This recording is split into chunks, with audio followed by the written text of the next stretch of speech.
Shocking betrayal. I came to my son's workplace hoping for family support, but his colleague grabbed me and whispered, "Don't sign anything and run." I slipped out the back door, and 5 minutes later, I had 37 missed calls. Before we continue, please subscribe to the channel and write in the comments what time it is where you are now. The front door exploded open without warning. Daniel burst through, his face chalk white, clutching crumpled papers that shook in his trembling hands. My evening teacup slipped from my fingers, shattering against the hardwood floor. "Dad, it's over. The FBI could come any minute." Documents scattered across my coffee table like autumn leaves in a hurricane. Bank statements, legal notices, numbers bleeding red across white pages. Daniel's designer suit hung wrinkled, his usually perfect hair disheveled. He looked like a man running from ghosts. "Slow down, son." I set my newspaper aside, reaching toward him. "What's happened?" $2.3 million, his voice cracked. "We owe $2.3 million. The number hit me like a physical blow. I watched my son pace my modest living room like a caged animal, his Italian leather shoes clicking against the oak floors. The warm lamplight that usually made everything feel cozy now cast harsh shadows across his gaunt features. "The charges—" Daniel pulled another paper from his jacket. His hands shook so violently the words blurred. "Wire fraud with client data, money laundering through shell companies, federal financial law violations, securities fraud, tax evasion, RICO conspiracy charges, computer fraud, and abuse." Each charge dropped like a death sentence. Daniel's voice grew quieter with every word until he was barely whispering. The old mantel clock ticked loudly in the sudden silence. "Son, you'll handle this. You always find a way out." "Handle this?" Daniel spun toward me, his eyes wild. "Dad, they have everything. Bank records, email chains, encrypted communications. They've been watching us for months." I reached for his shoulder, the same gesture I'd used when he was small and scared. Daniel knocked my hand away so hard I stumbled backward. "You should help with actions, not empty words." "I don't understand your financial schemes. I can't help with anything." "Of course you can't." Daniel's laugh was bitter, hollow. "While I was building an empire, you were reading your newspapers and drinking your tea. While I was making millions, you were living in this museum." The words stung more than any physical blow. I looked around my home, the worn leather armchair where I'd read bedtime stories, the family photos on the mantelpiece showing happier times, the curtains my late wife had sewn 30 years ago. Everything Daniel now saw as failure.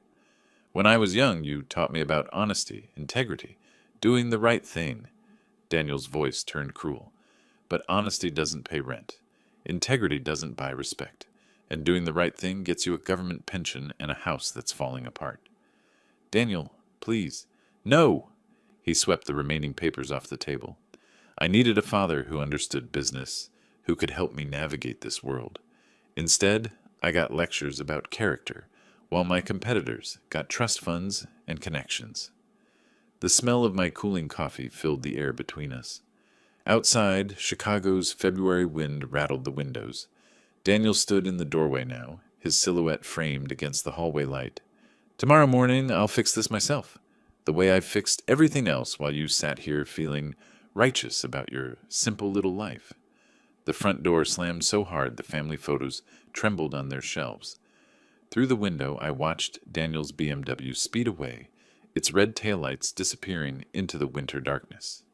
The scattered documents lay at my feet like evidence of some terrible crime. I sank back into my armchair, surrounded by the wreckage of whatever my son had become.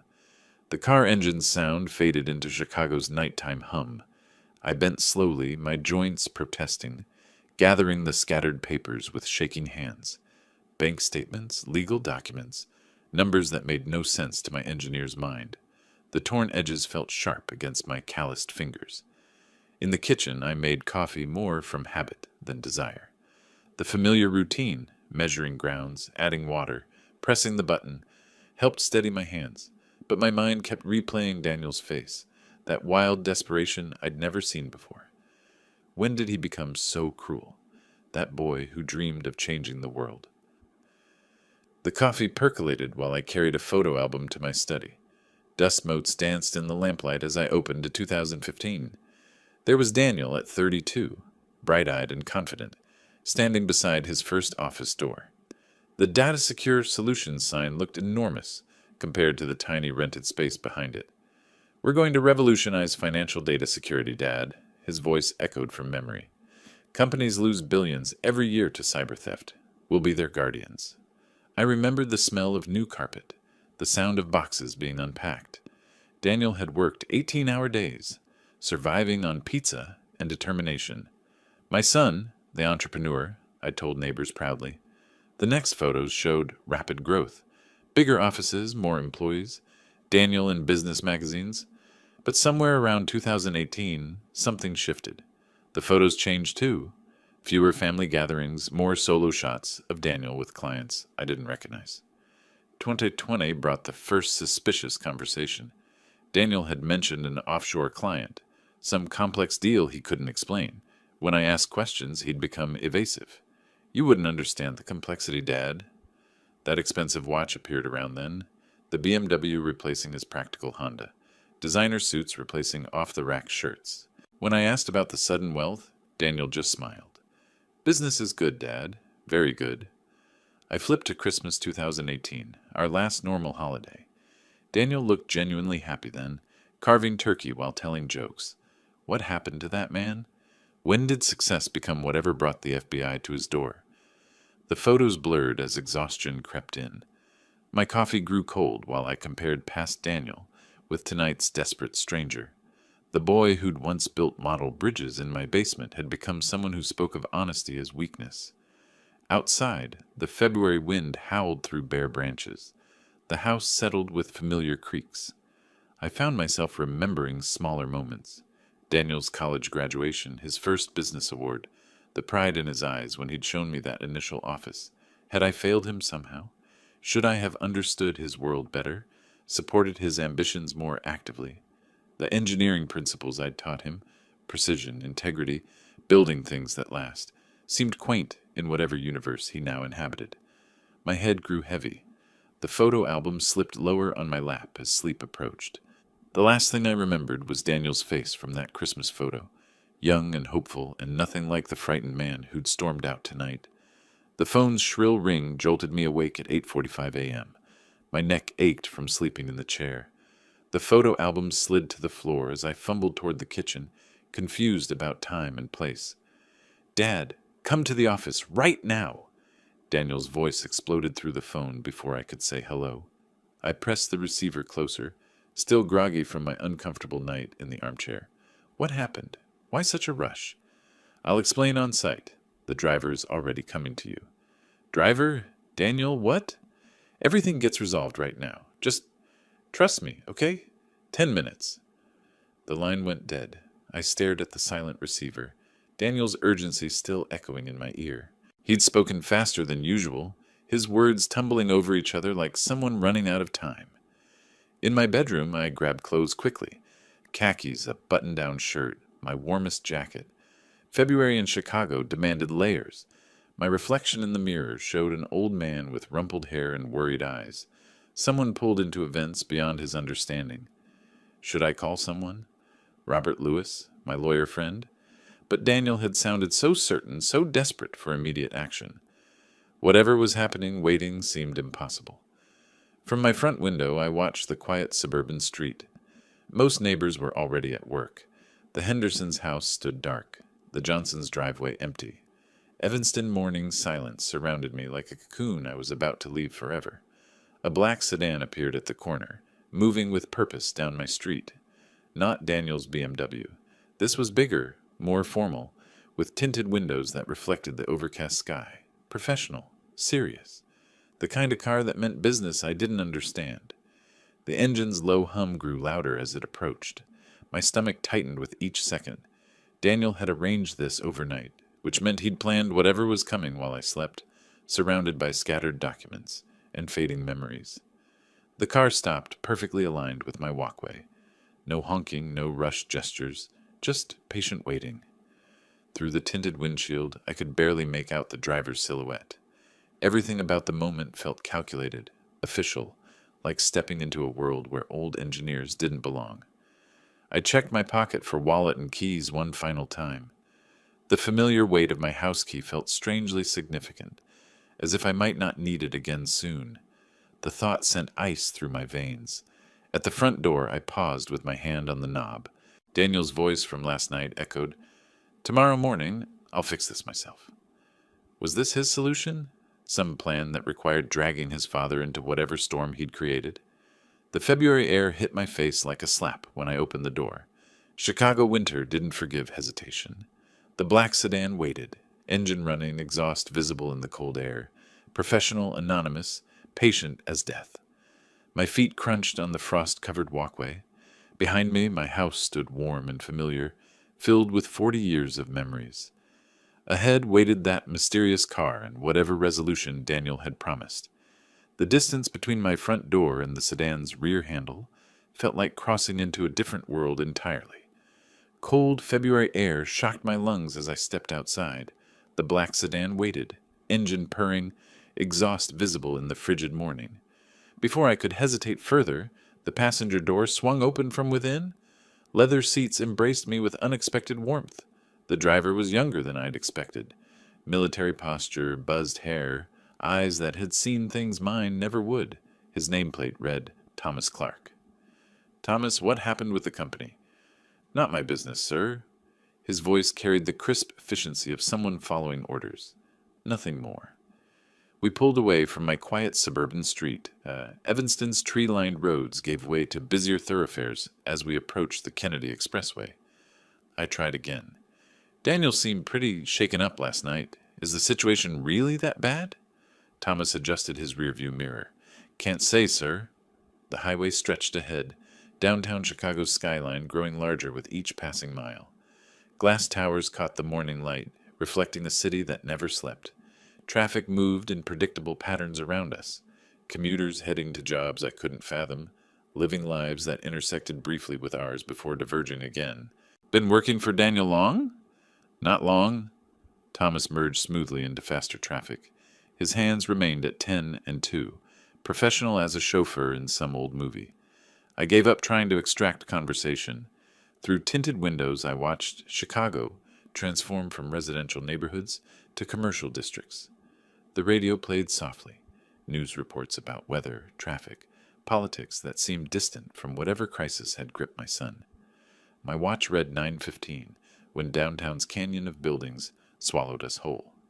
Pedestrians moved with purpose along sidewalks, bundled against the cold but determined. Steam rose from manholes like urban geysers. Everything felt more urgent here, more alive than my quiet Evanston street. The sedan turned onto LaSalle Street, pulling alongside a 40-story glass tower that stretched toward the gray February sky. Corporate plaza fountains sat frozen, their sculptural ice formations catching light like crystal. Business professionals streamed past in expensive coats, talking into phones or checking tablets. "This is it." Thomas parked smoothly in a space that seemed reserved specifically for us. Inside the lobby, marble floors gleamed under high ceilings. A security desk dominated the center, manned by guards who looked more like former police than building staff. Corporate artwork lined the walls, abstract pieces that probably cost more than my annual pension.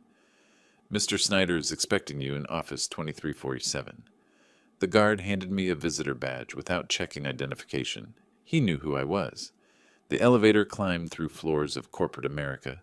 Through glass walls, I glimpsed conference rooms, cubicle farms, offices with panoramic city views. Everything spoke of success, of money moving in ways I'd never understood during my engineering career. 23rd floor. The doors opened onto gray carpet and fluorescent lighting. Data Secure Solutions logos marked glass-walled offices where people typed at computers, spoke into headsets, moved with the controlled energy of a successful business. Office 2347 sat at the corridor's end. Through the glass wall, I could see Daniel's silhouette and another man standing near floor-to-ceiling windows. Their voices carried through the door, urgent, discussing something that made Daniel gesture emphatically. My hand found the door handle. Whatever crisis had brought me here, whatever solution Daniel needed, I was ready to help my son however I could. The door swung open to reveal Daniel, mid-sentence, gesturing toward documents spread across a conference table. He spun toward me, his face lighting up with relief, so genuine I felt my own tension ease. "Dad, you're going to save our company." Daniel rushed forward, embracing me with the enthusiasm of a child, showing off a perfect report card. His arms felt strong around my shoulders, his cologne expensive and familiar. The desperate man from last night had been replaced by someone confident, almost jubilant. "Finally going to explain what's happening? We'll solve everything right now." Daniel led me toward the conference table, where documents waited in neat piles. "Just sign these papers. It's transferring shares to your name for tax benefits." The office screamed success. Mahogany desk, leather chairs, awards covering one wall like trophies. Through floor-to-ceiling windows, Chicago spread below us in all directions. Framed articles showed Daniel in business magazines, shaking hands with politicians, accepting awards. "Dad, meet Mark Richardson, my business partner." A man near the windows turned, extending his hand reluctantly. Mark appeared nervous, shifting his weight from foot to foot, avoiding direct eye contact. His handshake felt cold, distracted. "Mr. Snyder." Mark's greeting came out strained, formal.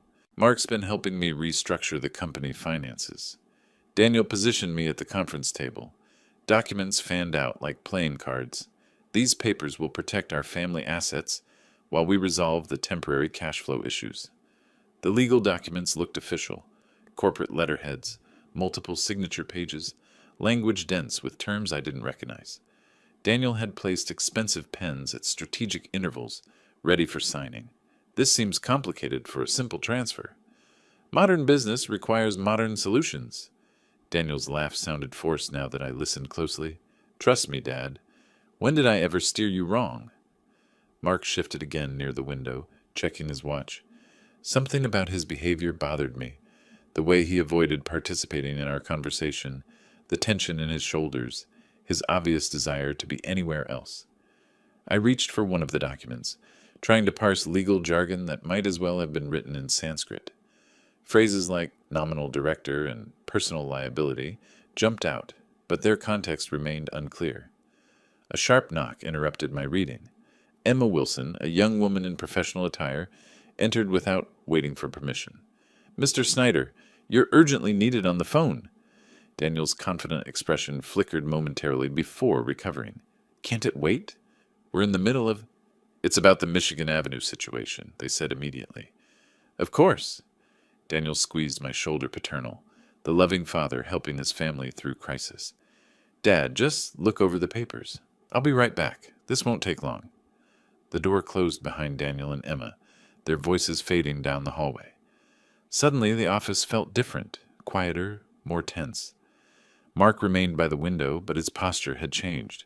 His reflection in the glass showed a man wrestling with some internal decision. I picked up the pen closest to the signature lines.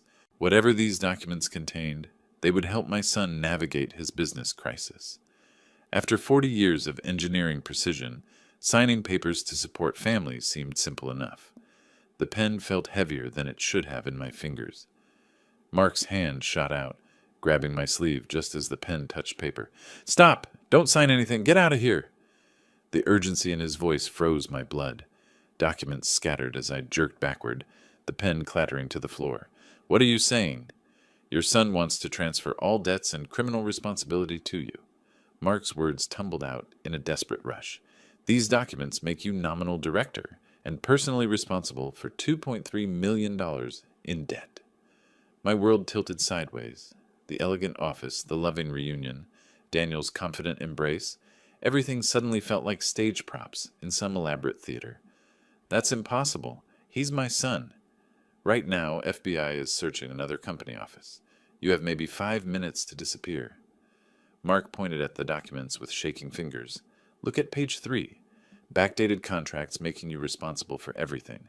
All the wire fraud, money laundering, securities violations, they become your crimes the moment you sign." The pages blurred as I tried to focus.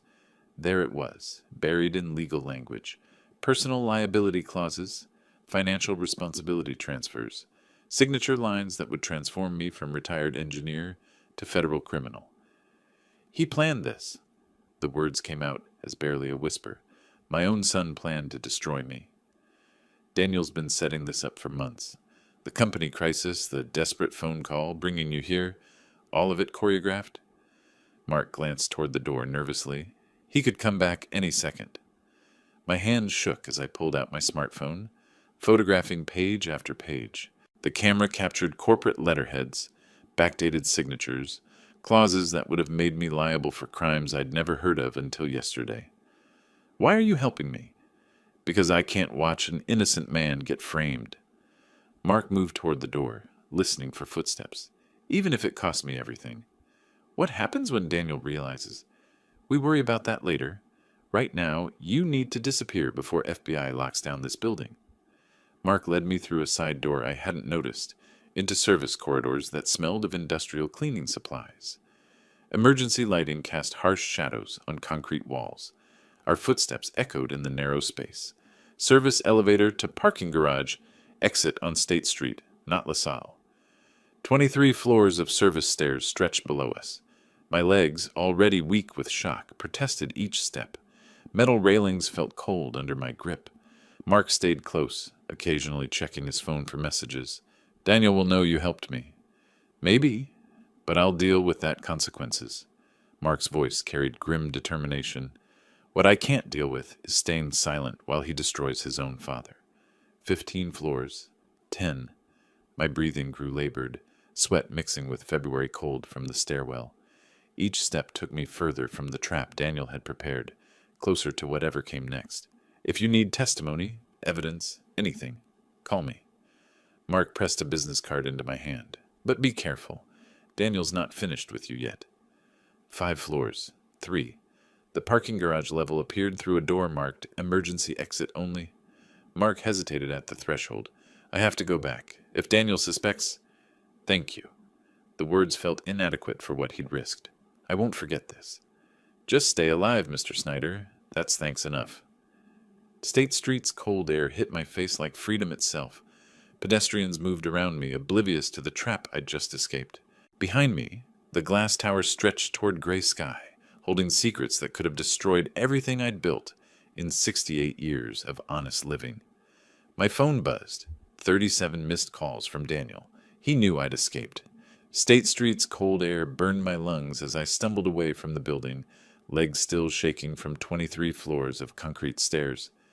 Behind me, the glass tower stretched toward gray February sky, holding secrets that had almost destroyed me. My phone buzzed. Daniel. First missed call. Mr. Snyder! I spun around to see Mark emerging from the same exit, breathing hard, sweat visible despite the cold.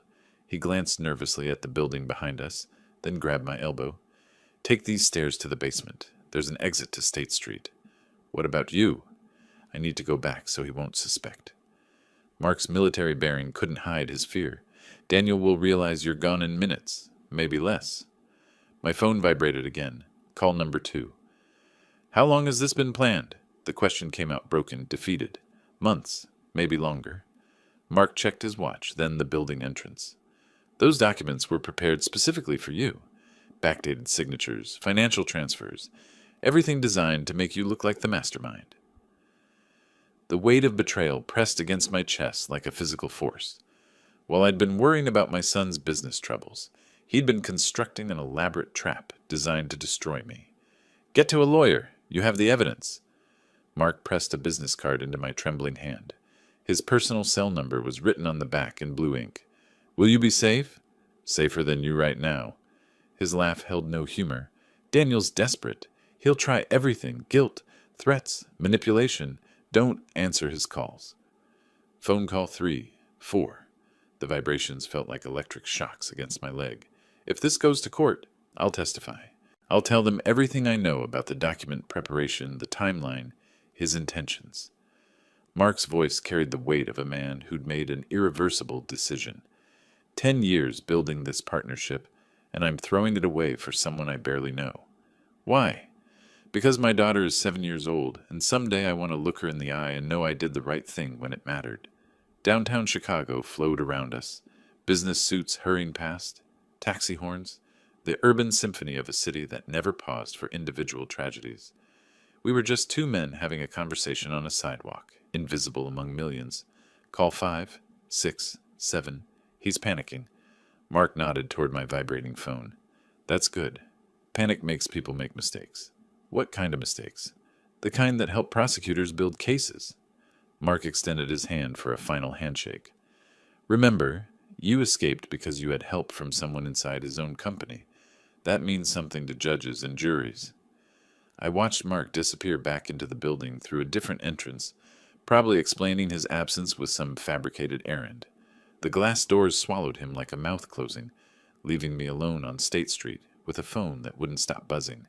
Call 8, 9, 10. The crowd carried me along their predetermined paths.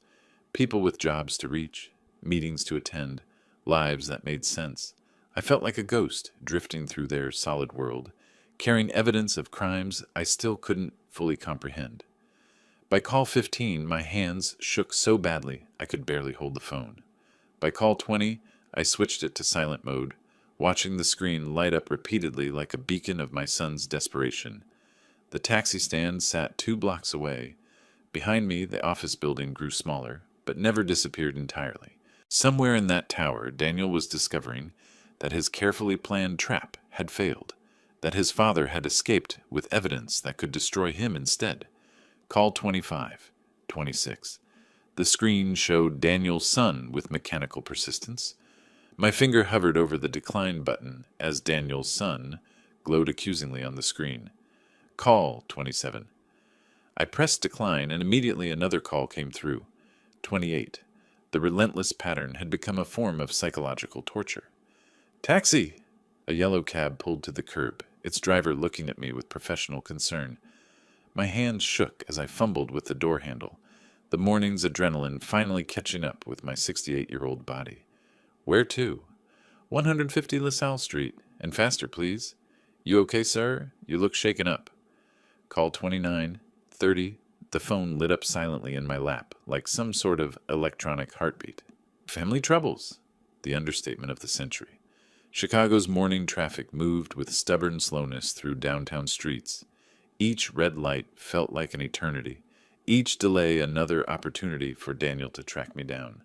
The driver offered water from a bottle he kept up front, tissues from a box on the dashboard, small kindnesses that felt enormous in my current state. Call 31. I finally checked the voicemail. Dad, there was a misunderstanding. Mark is confused. Come back and let's fix this. His voice sounded concerned, loving, the same tone he'd used as a child when he'd broken something and wanted to avoid punishment. The manipulation was so perfect, it made my stomach turn. Call 33. Another voicemail.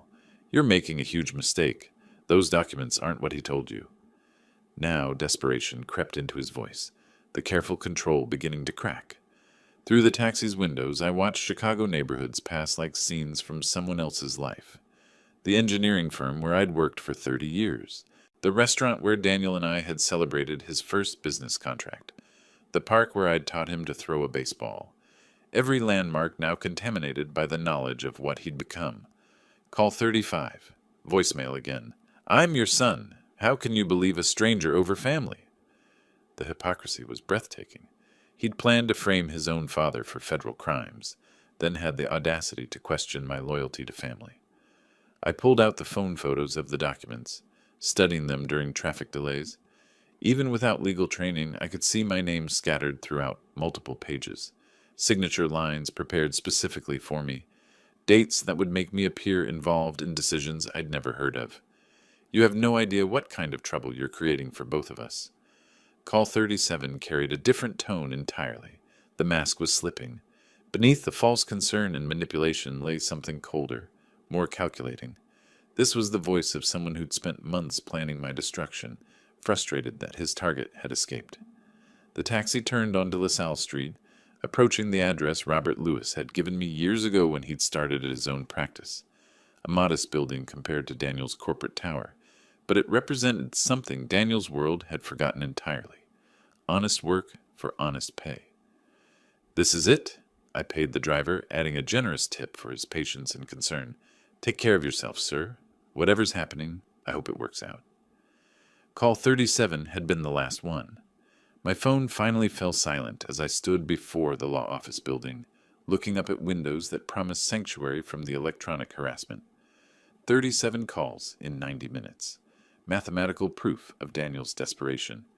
The building directory showed Robert Lewis, attorney at law, on the 7th floor. As the elevator climbed, I tried to organize the chaos in my mind. How do you explain to a friend that your own son has become a monster? How do you ask for help when the enemy shares your name and your blood? The elevator dinged softly at the 7th floor. Down the hallway, behind a door marked with modest lettering, waited answers I wasn't sure I was ready to hear. The law office smelled of leather books and strong coffee, familiar scents from a world where words had precise meanings and justice still existed as more than an abstract concept. Robert Lewis looked up from his desk, concern creasing his weathered face as he took in my disheveled appearance. "Wilfred, this is more serious than it seems." We'd been friends for 40 years, but I'd never seen Robert's expression quite like this. Professional outrage mixed with personal protectiveness. The document photos glowed on his computer screen, legal language that had seemed confusing, now rendered deadly clear by his expertise. How much more serious? If you had signed, you would have become personally responsible for all company debts and criminal charges. 15-20 years in prison. The number hit me like a physical blow. 20 years. At 68, that meant dying behind bars for crimes I'd never committed, destroyed by the son I'd raised to value honesty above profit. Your son is using backdated contracts. This means legally you would have become co-owner from last year. Robert's finger traced lines of text on his screen, showing me clauses that would have retroactively made me appear responsible for decisions made while I was reading newspapers in my living room. He's been planning this for months? Based on these dates and the sophistication involved, yes. This isn't something you create overnight. Robert leaned back in his chair, professional anger radiating from his posture. "Wilfred, in 30 years of practice, this is the most cynical manipulation I've ever encountered." The coffee cup in my hands grew cold as Robert explained the technical mechanisms Daniel had prepared. Personal guarantees that would have made my house and savings liable for company debts. Corporate structure changes that would have positioned me as the decision-maker for all the wire fraud, money laundering, and securities violations. The federal prosecutors would have seen you as the mastermind, an experienced engineer using technical knowledge to commit sophisticated financial crimes. But I don't know anything about financial crimes. That wouldn't matter. These documents create a paper trail showing months of involvement. Your signature would have validated everything retroactively. Robert pulled up federal sentencing guidelines on another screen, showing me the mathematical reality of white-collar crime punishment. The numbers were merciless. Financial fraud carried mandatory minimums that didn't bend for age, confusion, or family manipulation. What about the $2.3 million debt? Personal liability. They would have taken your house, your savings, your pension, everything. Robert's voice carried the weight of legal certainty. Your son engineered complete financial and criminal destruction. My phone buzzed with a text message. Daniel again, but Robert held up his hand. "Don't read it. From now on, all communication goes through me. You're not just a victim anymore. You're a witness to attempted fraud." The shift in terminology felt significant. Victim implied helplessness. Witness implied power. What do? We go on the offensive. Criminal complaint against Daniel for attempted fraud. Civil lawsuit for attempted financial destruction. Restraining order based on harassment. 37 phone calls constitute stalking under Illinois law. Robert's transformation from concerned friend to aggressive advocate was complete. This wasn't just legal advice anymore. It was war planning. The FBI is already investigating the company's financial crimes. When we present this evidence, it changes their entire case. Instead of your son being a defendant, he becomes the primary target. Will Mark Richardson be safe? We'll make sure of it. His testimony is crucial, and witness protection protocols exist for exactly these situations. Robert began organizing documents, creating files, building the foundation for what he clearly saw as a winnable battle. His certainty helped quiet the chaos in my mind, replacing panic with something I hadn't felt since this nightmare began. Hope. One more thing, Wilfred. When this goes to court, and it will go to court, juries hate family betrayal more than almost any other crime. What your son attempted doesn't just violate federal law, it violates every basic human decency. I stood to leave, feeling steadier than I had since yesterday evening. The documents that had almost destroyed me were now weapons in my own defense. The son who'd planned my ruin had instead provided evidence of his own crimes. The elevator doors opened as I reached for the call button, but my phone rang before I could step inside. Not Daniel this time, an unknown number I didn't recognize. My finger hovered over the screen, uncertain whether this was salvation or a new form of danger. The taxi pulled into my driveway at 6:20 p.m., and my heart sank. Daniel's BMW sat there like a predator, waiting for prey, chrome bumper reflecting the streetlights that had just flickered on. He'd been waiting, planning this ambush while I met with Robert, while I learned the full scope of his betrayal. "Keep the meter running," I told the driver, then reconsidered. This needed to end tonight. Daniel emerged from his car as I paid the fare, moving toward me with false urgency. 3 cigarette butts lay crushed near his feet. Unusual for him, a sign of how badly his world was unraveling. "Dad, finally! I've been calling all day." His appearance shocked me. Wrinkled shirt, unshaven face, dark circles under eyes that had once sparkled with ambition. The successful businessman from this morning had been replaced by someone desperate and dangerous. "Where have you been? Why won't you answer my calls?" "I know about your plan, Daniel." The words stopped him mid-stride. His false concern flickered like a broken neon sign, replaced by something calculating and cold. "What plan? I was trying to save you."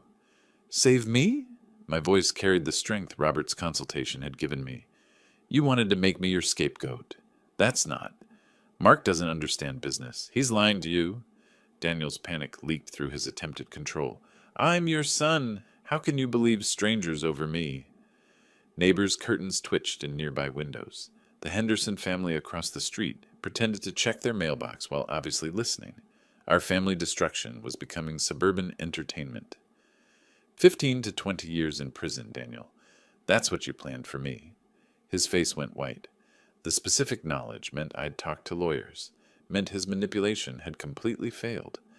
"You ungrateful old man, I built everything." The mask finally slipped away entirely. "You could have taken the fall. You're old anyway.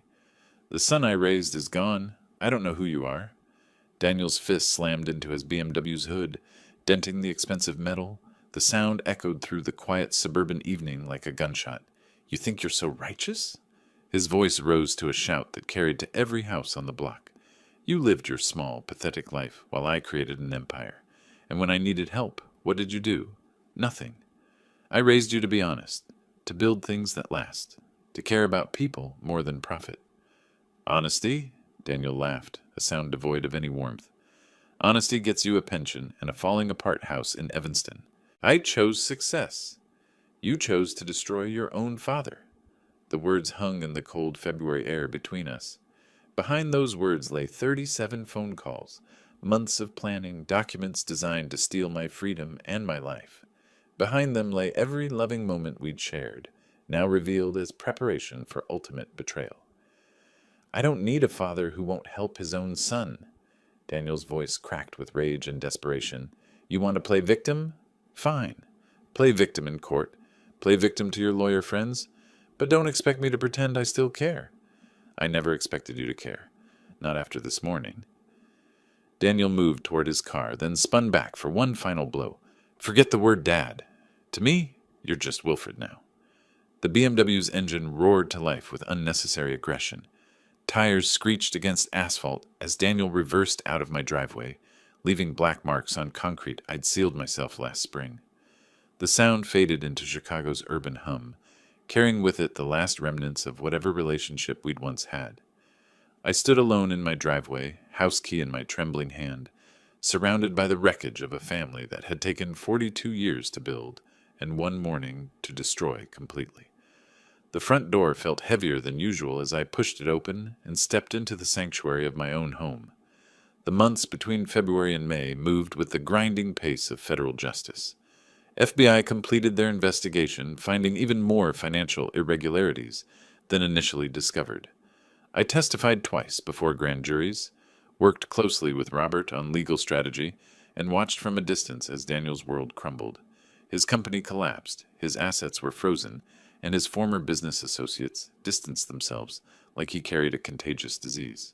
May 20th arrived with the weight of finality. Federal Courthouse, Northern District of Illinois, stood like a monument to justice in downtown Chicago. Marble columns reached toward morning sky, American flag hanging motionless in the still air. Media vans lined the street. Our story had captured public attention as the ultimate family betrayal. Local executive tried to frame own father, the headlines wrote themselves. Inside courtroom 2347, the same number as Daniel's office, a coincidence that felt like cosmic irony, I took my seat in the gallery. Daniel sat at the defendant's table in orange jumpsuit and shackles, the successful businessman completely erased. His expensive suit had been replaced by prison uniform, his confident posture broken by months in federal custody. All rise for the Honorable Judge Patricia Morrison. Mark Richardson took the witness stand first, his voice shaking with emotion but steady in purpose. I could not allow an innocent person to suffer. He looked directly at Daniel as he spoke. The defendant spent months preparing documents that would have transferred all criminal liability to his elderly father. Cross-examination tried to portray Mark as a disgruntled employee seeking revenge, but the technical evidence was overwhelming. My phone photos appeared on courtroom screens, document after document showing backdated signatures, personal liability transfers, corporate structure manipulation designed to frame me for crimes I'd never heard of. When my turn came to testify, I walked to the witness stand on unsteady legs. 68 years old, facing a courtroom full of strangers, describing how my own son had tried to destroy me. He didn't just try to steal my money, I told the judge. He tried to steal my freedom. He tried to steal my final years and give them to the federal prison system. Daniel never looked at me during my testimony. He stared at the table, shoulders hunched, a broken man who'd gambled everything on manipulation and lost. The prosecutor's closing argument was devastating. The defendant attempted to frame his own father for financial crimes, engineered months of preparation, and showed complete disregard for family bonds that should be sacred. Defense attorney's plea for leniency fell flat. How do you defend the indefensible? Daniel Snyder, you are found guilty on all 7 counts of the indictment. Judge Morrison's voice carried the weight of federal authority. Wire fraud, money laundering, conspiracy, securities violations, each count another year of Daniel's life measured in concrete and steel. The betrayal of family trust makes this crime particularly heinous. The court sentences you to 12 years in federal prison, plus $5 million in fines and restitution. Daniel's shoulders shook, his head fell into shackled hands. Reality had finally penetrated his narcissistic delusion. 12 years. At 42, he'd emerge at 54, middle-aged and broken. No parole in federal system. He'd serve every day that justice demanded. Outside the courthouse, reporters shouted questions I didn't answer. Robert guided me to his car through a crowd of cameras and microphones, protecting me from public spectacle the way he'd protected me from legal destruction. How do you feel about your son's sentence? I couldn't explain that justice and grief occupied the same space in my heart. The man who'd tried to destroy me was also the boy I'd taught to ride a bicycle. The criminal deserved every year of his sentence. The father in me still mourned the son who'd died long before this trial began.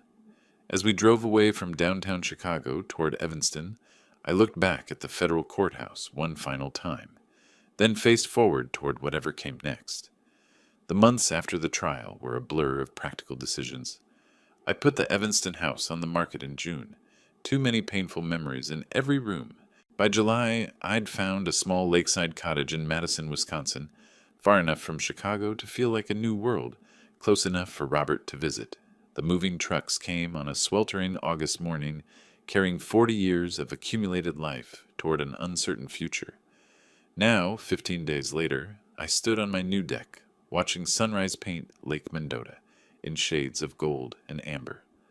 Morning, Max. The rescue dog looked up from his favorite spot near my feet, tail wagging with the enthusiasm of someone who'd also been given a second chance. We'd found each other at the Madison Animal Shelter 3 days after I'd arrived, 2 survivors learning to trust again.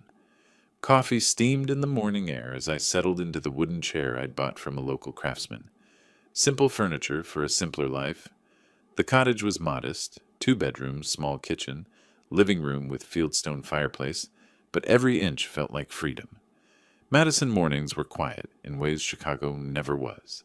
No traffic symphonies, no urban urgency, just lake water lapping against the shore, birds announcing another day, peaceful silence that let me think clearly for the first time in months. Mr. Snyder? Mail delivery. The postal carrier, a cheerful woman named Betty, handed me an envelope with familiar handwriting. Mark Richardson's letter carried news that made me smile for the first time in days. His job search had succeeded, a small consulting firm in Minneapolis that valued integrity over connections. Some betrayals teach us who our real friends are, he wrote. You saved my conscience as much as I helped save you. The lake stretched toward the horizon, dotted with fishing boats, taking advantage of perfect August weather. Somewhere across those waters, people were living ordinary lives, problems measured in mortgage payments and work deadlines, rather than federal indictments and family destruction. Welcome to our little community. Mrs. Henderson from next door approached with a covered casserole, the universal small-town greeting for newcomers. Thank you. It's so quiet after Chicago. That's why we love it here. Peace and quiet, friendly neighbors, simple living. She looked toward Max, who'd approached for inspection. Rescue dog? We rescued each other. 3 months of cottage life had established routines that felt like healing. Morning walks with Max along the shoreline, afternoon projects, fixing loose shutters, planting a small garden that would bloom next spring, evening reading in the chair by the fireplace, books chosen for pleasure rather than escape from trauma. The hardware store owner, Jim Patterson, had become an unofficial advisor for cottage maintenance. City fellow learning country living, he'd joke, but his advice was generous and his company welcome. Garden's looking good, he'd said yesterday. Tomatoes should be ready by Labor Day. Simple conversations about simple things. No one here knew about Chicago, about trials, about sons who become strangers. I was just Wilfred, the retired engineer who'd moved to the lake for peace and quiet. Sometimes I wondered about Daniel. 12 years stretched ahead of him like an unchangeable sentence. Federal prison somewhere, learning to live within walls and schedules imposed by others. Did he think about our last conversation? Did he remember being 7 years old, proud of the birdhouse we'd built together? Probably not. Narcissists don't waste time on regret. Justice had prevailed. Mark had found new work with honest people. I discovered that starting over at 68 was possible, even liberating.